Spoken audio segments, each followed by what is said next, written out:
There are over 150 million people currently employed in the United States. Of that 150 million people, 86% work from a desk all day. So, your market for this planter is roughly 130 million people. I know that's crazy to think 130 million people would want a desktop planter, but just think, if 1% of people wanted to brighten up their desk and have something to put a smile on their face every time they looked at it, that's 1.3 million people. So, do I have your attention? Let's get started. What you have seen me do up to this point is get scrap pieces from a previous project. I milled them down to their final thickness, and now I'm ready to get started. You can build this project from a cedar fence picket. I just happen to have a sawmill, so I milled the wood I am using myself. A cedar fence picket will run you $3.97 at Lowe's. You can make 2 planters from each picket. I sell each planter for $20, and they take me roughly 15 minutes to make. So that's $80 an hour minus materials, so about $70 an hour from this project alone.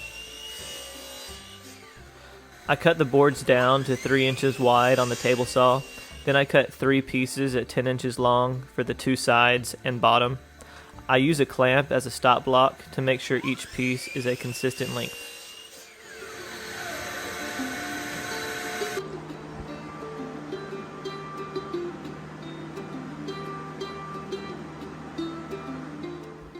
I then cut 2 pieces at 4 inches for the 2 end caps.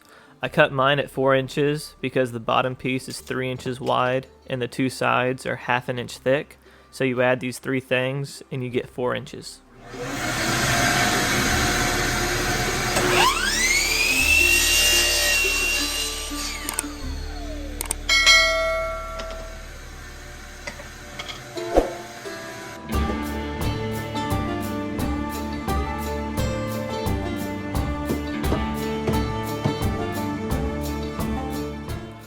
I glued and brad nailed the 2 side pieces on.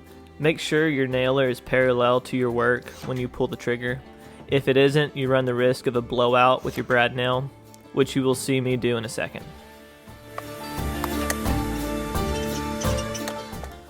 My end caps weren't fitting quite as flush as I would like, so I took the whole thing over to the miter saw, I trimmed the end, and then that fixed my problem.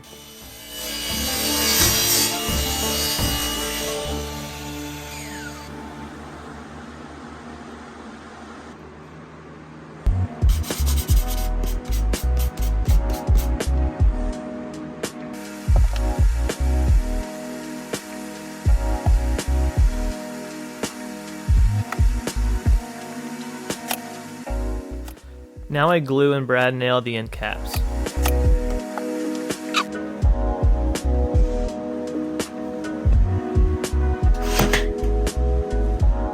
I got off with the brad nailer and the brad nail busted through the side. I found the piece that blew out, trimmed the nail, beat the remaining nail in with a punch, and glued and taped the piece back on.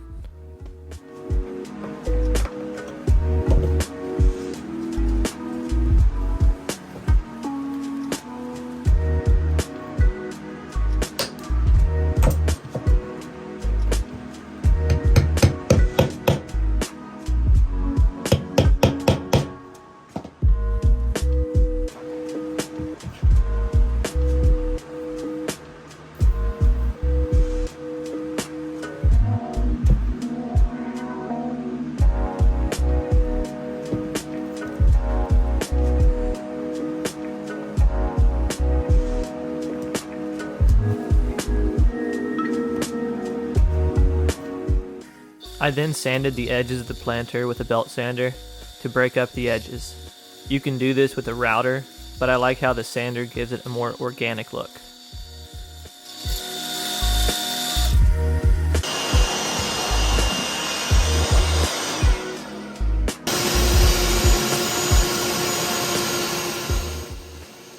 Now it's time for the feet. I cut my feet 3/4 by 3/4 inches wide and 3/4 inches tall. This is so I can brad nail them on with a 1-inch brad nail later on. I go back to the sander with the entire 3/4 by 3/4 inch piece of wood and then I sand it just like I did with the planter to give it a more organic look.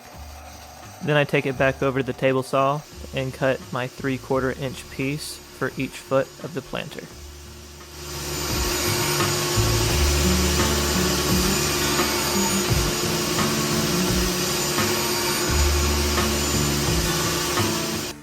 When brad nailing the feet, I like to put them right on the corner of the bottom 3-inch piece of wood. This helps to make sure everything is even and aligned.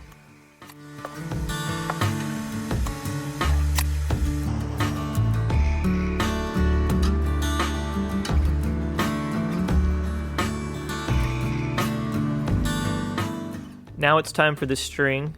I lay my tape measure down, touching the side of the planter, and measure 1 inch down and make a mark, and do the same thing on the other side.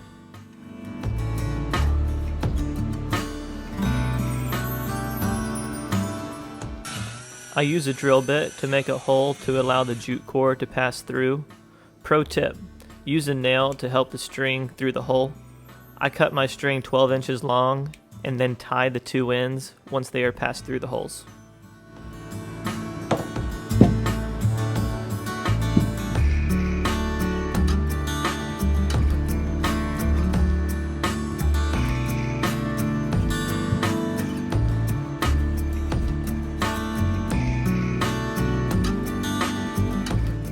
I coat the outside with 1 coat of polyurethane.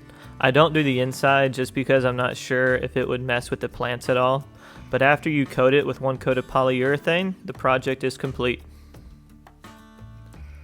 I hope this helps you make more money at your next craft show, or if you were just watching for entertainment, I hope you enjoyed.